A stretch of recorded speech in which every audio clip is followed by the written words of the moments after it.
Hello बच्चों, स्वागत है मेरे नए वीडियो में। और आज की इस वीडियो में हम लोग Hindi medium class 10th math NCERT की बुक का एक्सरसाइज 5.2 के सवालों को हल करेंगे। पिछले वीडियो में हम लोगों ने एक्सरसाइज 5.1 के सवालों को हल किया था। आज हम लोग एक्सरसाइज 5.2 के सवाल को हल करेंगे। और जो बुक हमारी होगी वो एनसीईआरटी की जो ओरिजिनल बुक है वो होगी। ठीक है, तो चलिए स्टार्ट करते हैं एक्सरसाइज 5.2। एक्सरसाइज 5.2 स्टार्ट करने से पहले सबसे पहले ये जान लेते हैं कि इसके लिए जो भी इंपॉर्टेंट फॉर्मूले हैं वो कौन कौन से हैं, किस किस फॉर्मूले का उपयोग करके हम लोग एक्सरसाइज 5.2 के सवालों को हल कर सकते हैं। ठीक है, तो देखिए पहला जो फॉर्मूला है बेटा वो ये है कि कोई समांतर श्रेणी दिया गया है, उसका nवां पद निकालिए। मान लीजिए हमारा जो समांतर श्रेणी है वो कुछ इस तरह का है।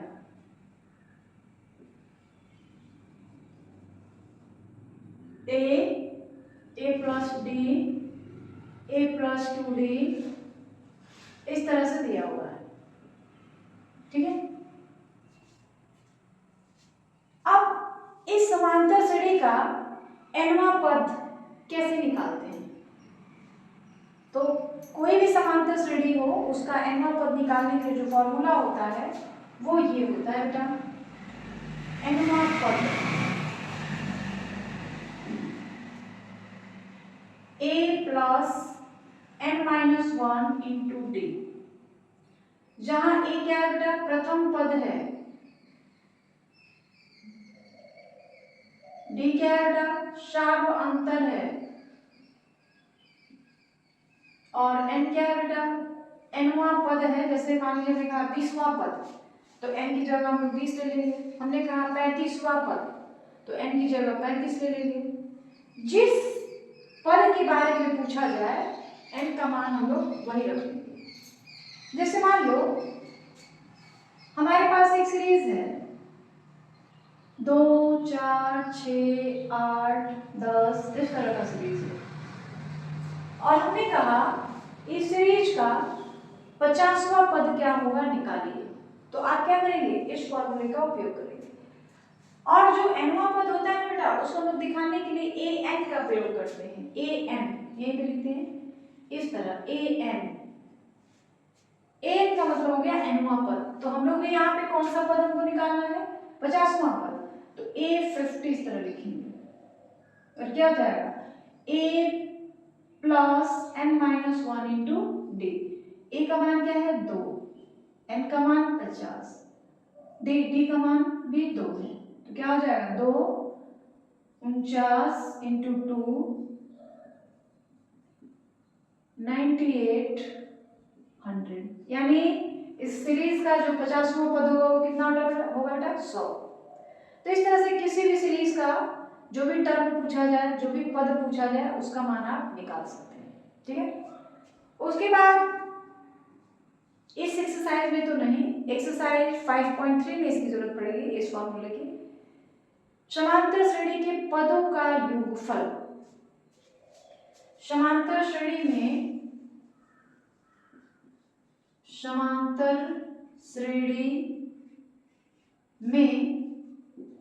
n पदों का योगफल, n पदों का योगफल ये कैसे निकालोगे बेटा? n पदों का योगफल, तो इसके लिए भी फॉर्मूला होता है बेटा। वो क्या होता है? n पदों के योगफल को हम किससे दिखाते हैं? Sn का मतलब हो गया n पदों का योगफल। फॉर्मूला क्या है? n/2 2a plus n-1 into d, ये फॉर्मूला है।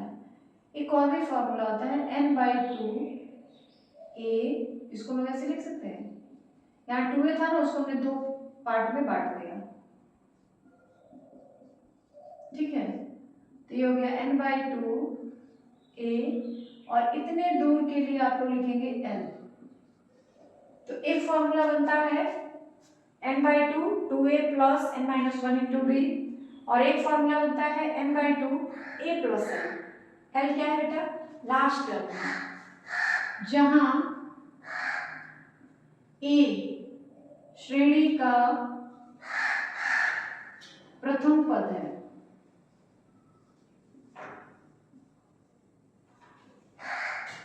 और एल श्रेणी का अंतिम पद है, लास्ट पद है।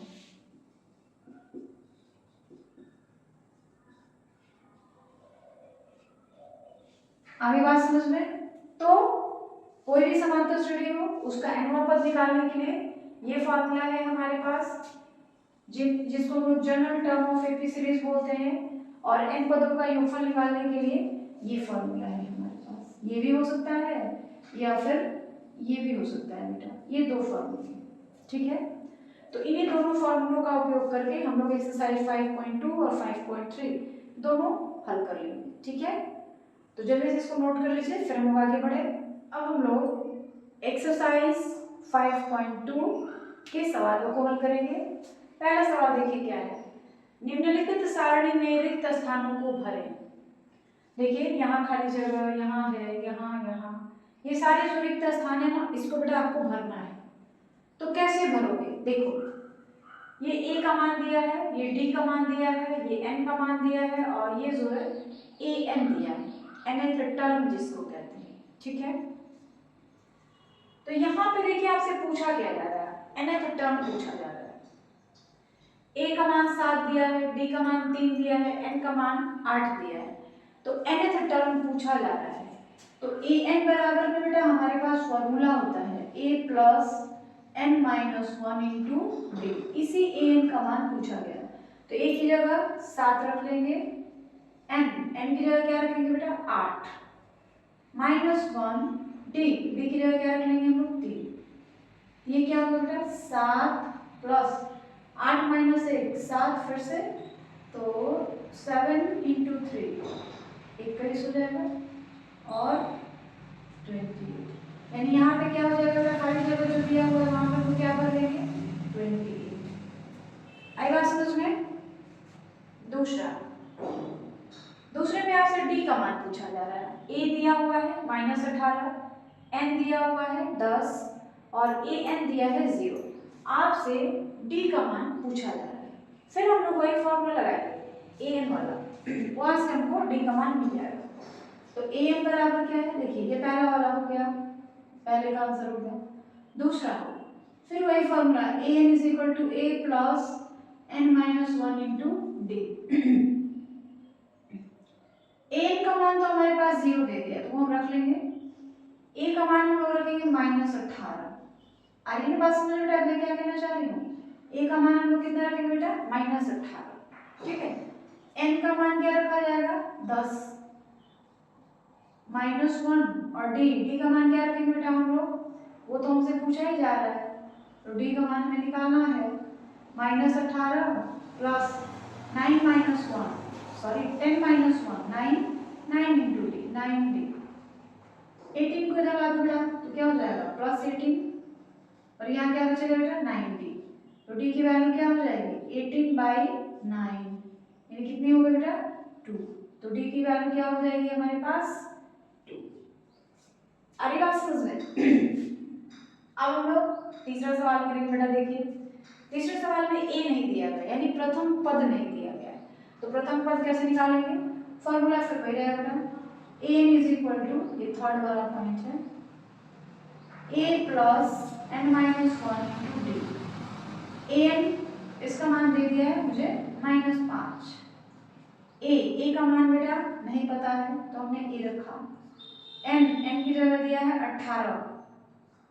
18 माइनस 1, और डी की जगह दे दिया है -3, तो हमने यहाँ पे -3 रखा। तो ये हो गया -5, ए 18 माइनस 1 17, 17 दिया 51, तो यह जाएगा -51, ठीक है। अब -5 इज इक्वल टू ए -51, 51 को इधर ला देंगे तो ये +51 हो जाएगा, -5 इज इक्वल टू ए। 11 से 5 गए 6 और 4, यानी ए की वैल्यू कितनी हो गई बेटा, ए की वैल्यू हमको मिल गई 46, तो हम लोग यहाँ पे क्या रख लेंगे 46। क्लियर है?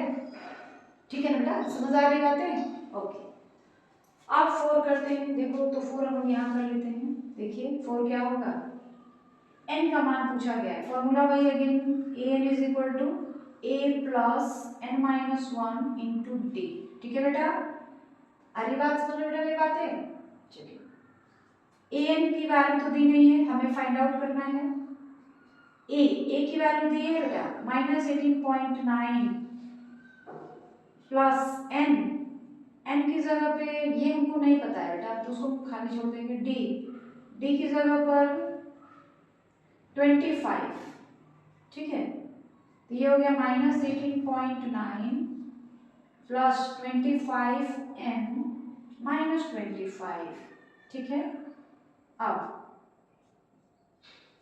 -18.9 माइनस 25 प्लस 25n, इन दोनों को हम लोग क्या कर देंगे बेटा, ऐड कर देंगे, क्योंकि दोनों के साइन सेम है ना इसलिए। तो ये हो जाएगा 18.9 25.0, तो 9 8 5 13, 2 1 3 और 1 4, तो ये हो गया -43.9 और प्लस 25n।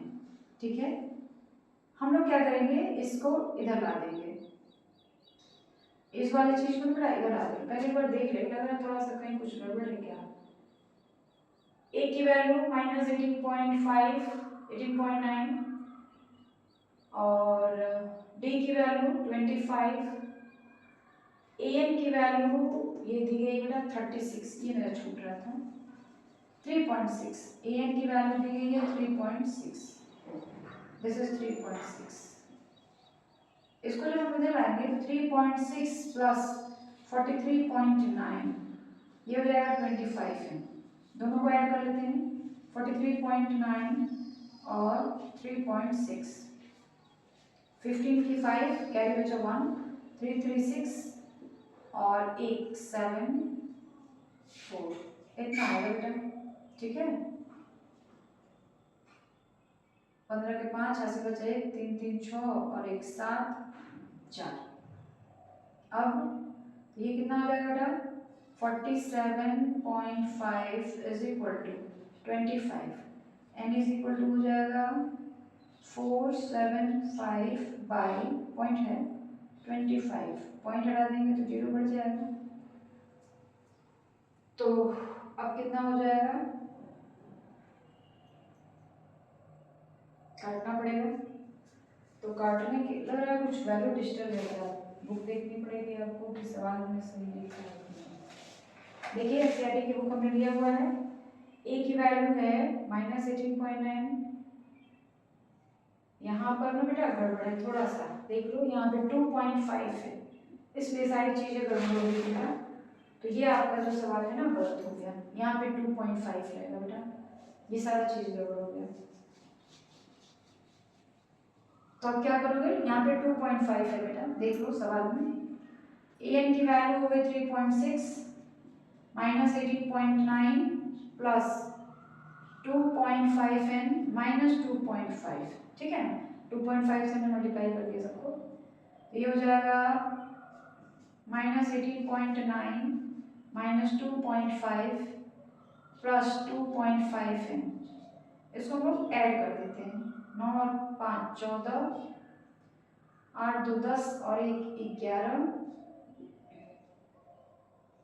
फिर 1 1 2, ठीक है, और ये हो गया 2.5n, इधर है 3.6n, इसको हम लोग इधर ला देंगे, तो ये क्या हो जाएगा बेटा 3.6 plus 21.4 is equal to 2.5n, इन दोनों को ऐड कर दिया जाए तो क्या हो जाएगा बेटा 6 4 10, 3 और 1 4 और 1 5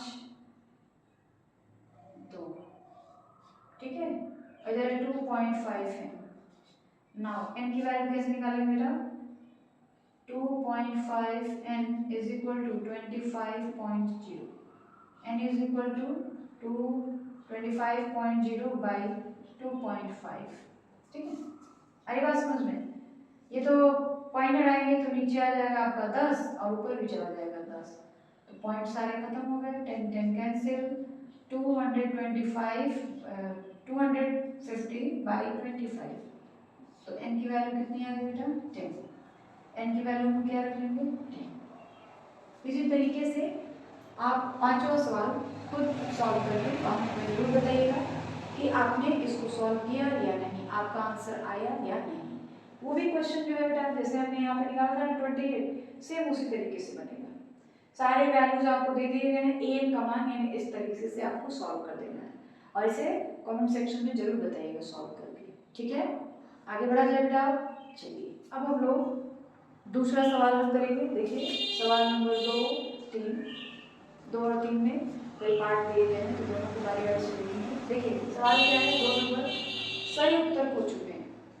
सवाल है एपी 10 7 4 का 30वां पद निकालना है। तो यहाँ जो श्रेणी दी गई है, यहाँ ए का मान कितना है, ए का मान है देखिए प्रथम पद जिसको कहते हैं, तो ए का मान कितना हो गया बेटा 10। डी का मान देख लीजिए कितना है 7 माइनस 10। डी का मान कैसे निकालेंगे, a2 माइनस a1 यानी 7 माइनस 10, मान आ गया -3, ठीक है। और n का मान हो गया 30, क्योंकि 30वां पद पूछा जा रहा है ना, तो n का मान हो जाएगा 30। अब आपको a30 30वां पद निकालना है, तो a plus n minus 1 into D. a का मान हम लोग ले लेंगे 10, n की जगह हम लोग रखेंगे 30 और d की जगह हम लोग रखेंगे -3। 30 माइनस 1 29, 29 इंटू -3 कितना हो जाएगा 27, 3 दूनी 6, 6 और 2 8, -87, 10 -87 यानी ये आ जाएगा -77। कौन सा ऑप्शन है बेटा -77, देख लीजिए -77 जो है वो सी वाला ऑप्शन है, यानी सी वाला ऑप्शन जो होगा आपका करेक्ट होगा, ठीक है। उसी तरह से दूसरा वाला एपी का जो सीरीज है इस तरह दिया है, इसका 11वां पद आपको निकालना है। तो सेम वही फॉर्मूला आपको फिर से लगाना है। दिया है a is equal to -3, d is equal to -1/2 minus of 3। दूसरे पद में से पहले पद को घटाया जा रहा है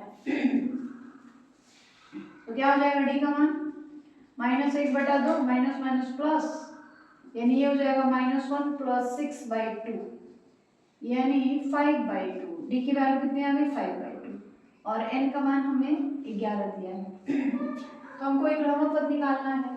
11वां पद के लिए a plus n minus 1 into D.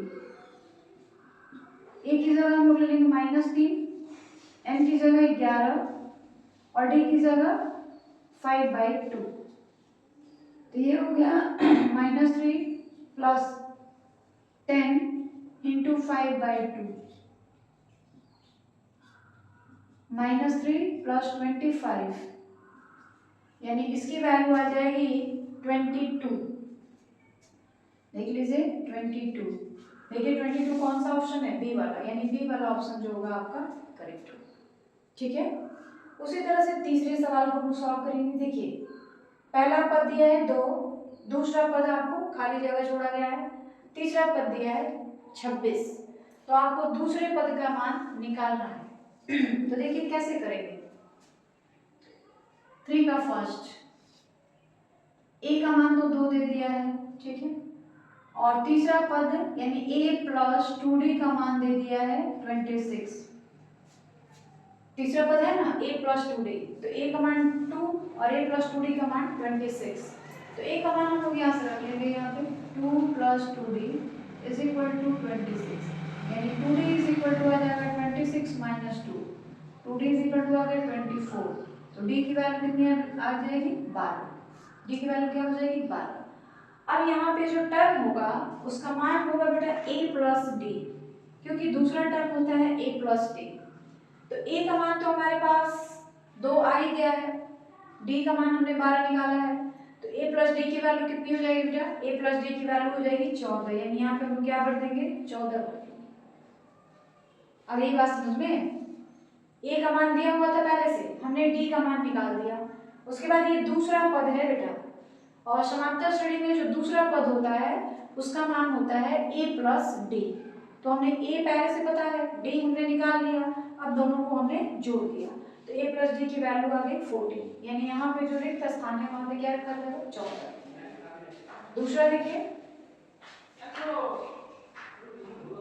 पहला पद है खाली है, दूसरा पद दिया गया है 13, तीसरा खाली है, चौथा दिया गया है 3। अब आपको पहला पद और तीसरा पद ये दोनों निकालने हैं, ठीक है। तो इसके लिए क्या करो बेटा, देखो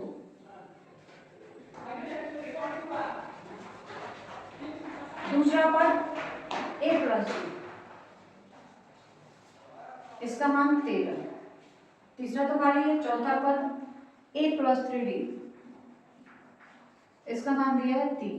दोनों समीकरण को हम क्या करेंगे, घटा देंगे, minus minus minus, a cancel, minus 2d और इधर हो जाएगा 13, यानी d की वैल्यू आ गई बेटा -5, d की वैल्यू कितनी आ गई -5।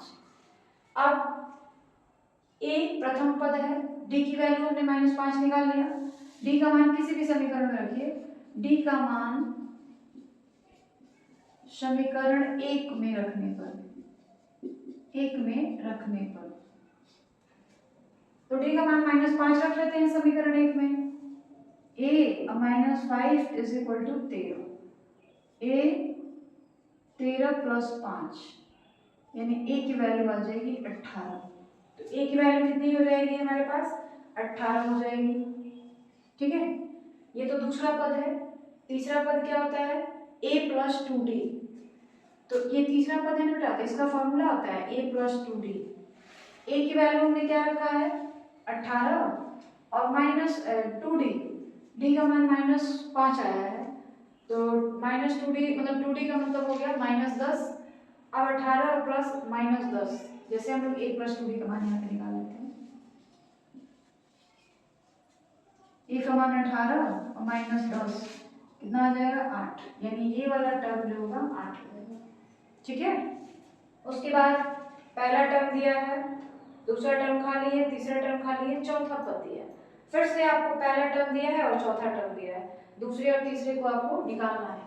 तो उसके लिए बेटा हम लोग क्या कर जाए, यहाँ पे करते हैं, ठीक है। तीसरे का थर्ड, a की वैल्यू कितनी है बेटा 5, और चौथा पद यानी a प्लस 3d, इसका मान दे दिया है बेटा 9 दूनी 18 और 19/2, ऐसे a का मान उसमें रख दिया जाए तो क्या हो जाएगा 5 plus 3d is equal to 19/2। तो 3d का मान कितना हो जाएगा 19/2 माइनस 5, 19 माइनस 10/2, 9/2, यानी d की वैल्यू कितनी आ जाएगी 3/2। d की वैल्यू क्या मिल गई हमको 3/2। अब दूसरा टर्म, पहला टर्म तो 5 दिया ही है, दूसरा टर्म क्या होता है a प्लस डी, तो a प्लस डी का मान हम लोग निकाल लें, a का मान 5 है और d का मान 3/2 है, तो 10 प्लस 3/2 यानी 13/2। तो यहाँ पर हम लोग क्या रख लेंगे बेटा 13/2 को आप लिख सकते हैं 6 होल 1/2, 13/2 लिखिए या 6 होल 1/2 भी लिख सकते हो। तीसरा टर्म क्या होता है a प्लस 2d, तो a की वैल्यू तो 5 है और 2d की वैल्यू केवल 3 आ जाएगी, 2 से 2 कट जाएगा, तो 5 और 3 कितना हो जाएगा बेटा 8, तो इसकी वैल्यू आ जाएगी 8, यानी यहाँ पे हम रख लेंगे 8, ठीक है। उसी तरीके से चौथा को भी देख लेते हैं, a का मान दिया है -4, दूसरा खाली, तीसरा खाली, चौथा खाली, पांचवा खाली, छठवां टर्म दिया हुआ है, ठीक है। तो a का मान यहाँ पे हम करते हैं इसको 3 का 4, ठीक है। a का मान -4 दिया हुआ है और ये कौन सा टर्म है first, second, third, fourth, fifth, six term के लिए a प्लस 5 ली, इसका मान दिया हुआ है 6, a का मान हमारा रख ले तो -4 plus 5d is equal to 6, तो 5d इज इक्वल टू 6, 4 इधर आएगा तो प्लस हो जाएगा, यानी d is equal to 10/5 2। d की वैल्यू क्या आ जाएगी बेटा 2। अब हमको दूसरा टर्म निकालना है, तो दूसरे टर्म के लिए फॉर्मूला क्या होता है a प्लस डी। तो a प्लस डी की वैल्यू क्या हो जाएगी, a की वैल्यू है -4 और d की वैल्यू है 2, यानी इसका मान आ जाएगा -2। तो यहाँ पर हम लोग क्या रख लेंगे -2, ठीक है। ये तीसरा टर्म है, तो a plus 2d, a plus 2d, a की वैल्यू -4 और 2d की वैल्यू हो जाएगी बेटा 4, तो ये कितना आ जाएगा 0, यानी यहाँ पे हमको क्या रखेंगे बेटा 0। ये हमारा चौथा टर्म है a plus 3d, a plus 3d, a की वैल्यू -4 और 3d यानी 6, तो 2, इसकी वैल्यू कितनी आ जाएगी बेटा देख लो 2। उसी तरह पांचवा term a plus 5d, no a plus 3d, a plus 3d 4d, तो a की वैल्यू -4 हो गई और d की वैल्यू 8 हो गई, तो इसकी वैल्यू कितनी आ जाएगी 4, तो यहाँ पर हम क्या रख लेंगे 4, ठीक है। सेम वही सवाल ये भी है, यहाँ पे सेकंड टर्म दिया हुआ है, यानी a प्लस डी का मान 38 दिया है and first second third fourth fifth six term दिया हुआ है। तो आप क्या करेंगे सेकंड टर्म के लिए, ये 3 का फिफ्थ है, इसको मैं सॉल्व नहीं करूंगी, आप करेंगे। a प्लस डी की वैल्यू 38 और 1 2 3 4 5 6, a प्लस 5 डी की वैल्यू दे दी गई -22, दोनों को सॉल्व करेंगे, a और d का मान निकालेंगे। उसके बाद a की जो वैल्यू आएगी यहाँ, ये तो सेकंड टर्म है a प्लस डी है, third term a plus 2d, fourth term a plus 3d, fifth term a plus 4d, ये मान आप इसमें भरेंगे और कमेंट सेक्शन में जरूर बताइएगा कि आपने किया, उसका आंसर आया या फिर नहीं। अगर नहीं बनता है तो फिर मैं कोशिश करूंगी कि आपको उसका आंसर दे दूँ, ठीक है। तो ये चीजें क्लियर है, आपको सब चीज क्लियर है, आगे बढ़ा जाए। अब हम लोग सवाल नंबर 4 और 5 को हल करेंगे। सवाल नंबर 4 देखिए क्या है, एपी का एक सीरीज दिया हुआ है 3 8 13 18 का कौन सा पद 78 है। यहाँ आपको n का मान निकालना है, ठीक है। क्या क्या दिया है देख लीजिए, पहले दिया है, क्या दिया है बेटा a is equal to 3, d is equal to 8 - 3 यानी 5, n का मान निकालना है, 78 दिया हुआ है। हमारे पास फॉर्मूला है a is equal to a plus n minus 1 into D. an का मान 78, a का मान 3, n का मान नहीं पता है, d का मान हम लोग 5 रखेंगे, ठीक है। तो ये हो गया 78 3 प्लस 5n माइनस 5, तो ये जाएगा 78 इज इक्वल टू 3 और माइनस 2 प्लस 5n, 2 को उधर ले जाएंगे तो 78 plus 2 is equal to 5n, तो n इज इक्वल टू क्या हो जाएगा 80/5 यानी 16। कौन सा पद 78 होगा, तो 16वां पद 78 होगा, ठीक है। अतः 16वां पद 78 है। आगे बात समझ में, यहाँ पे 2 सवाल दिया गया है, एक हम करेंगे, दूसरा जो है आप खुद करोगे, ठीक है। पहला सवाल करते हैं। सीरीज क्या दिया है 7 13 19 एंड लास्ट टर्म दे दिया है 205। तो यहाँ पे देखिए क्या है a का मान जो है बेटा कितना है 7, d का मान कितना है तो 13 माइनस 7 कितना हो जाएगा बेटा 6, और लास्ट टर्म l का मान दे दिया है 205। आपको n का मान निकालना है, n का मान जो है वो निकालना है, ठीक है। तो l का मान 205 दिया है, l बराबर होता है a plus n minus 1 into D. l का मान तो 205 है, रख लेंगे, a का मान 7, n का मान पता नहीं हमें, d का मान है 6, 7 प्लस 12 इंटू 6, ये हो जाएगा 7, सॉरी n की जगह तो n ही रहेगा, n का मान तो निकालना है हमें। तो ये हो जाएगा 6n माइनस 6, तो 7 में से 6 घट जाएगा, 1 बचेगा और ये हो जाएगा 6n। इधर हमारे पास 205 है। ठीक है बेटा, 1 को इधर लाएंगे तो 205 माइनस 1 6n, तो ये हो गया कितना 204 इज इक्वल टू 6n। ठीक है, अब n का मान निकालना है तो क्या करोगे, 6n इज इक्वल टू 204, तो n इज इक्वल टू क्या हो जाएगा बेटा 204 बटा में 6, यानी n की वैल्यू हो जाएगी 6 × 18 और 6 × 4 = 24। n का मान कितना हो गया बेटा 18, यानी प्रत्येक श्रेणी में, तो इसमें कितने n का मान हो गया 34, तो कितने पद हैं इसमें, अतः इस श्रेणी में 34 पद हैं, 34 पद हैं। कितने पद है बेटा 34 पद है। ठीक है, बिल्कुल इसी तरह आप दूसरा करो, ये भी लास्ट टर्म है, फर्स्ट टर्म है, डी का मान आप निकालेंगे और इसी लास्ट टर्म वाले फॉर्मूले पे रख के n का मान आप निकाल लेंगे। ठीक है, करके कमेंट सेक्शन में जरूर बताइएगा।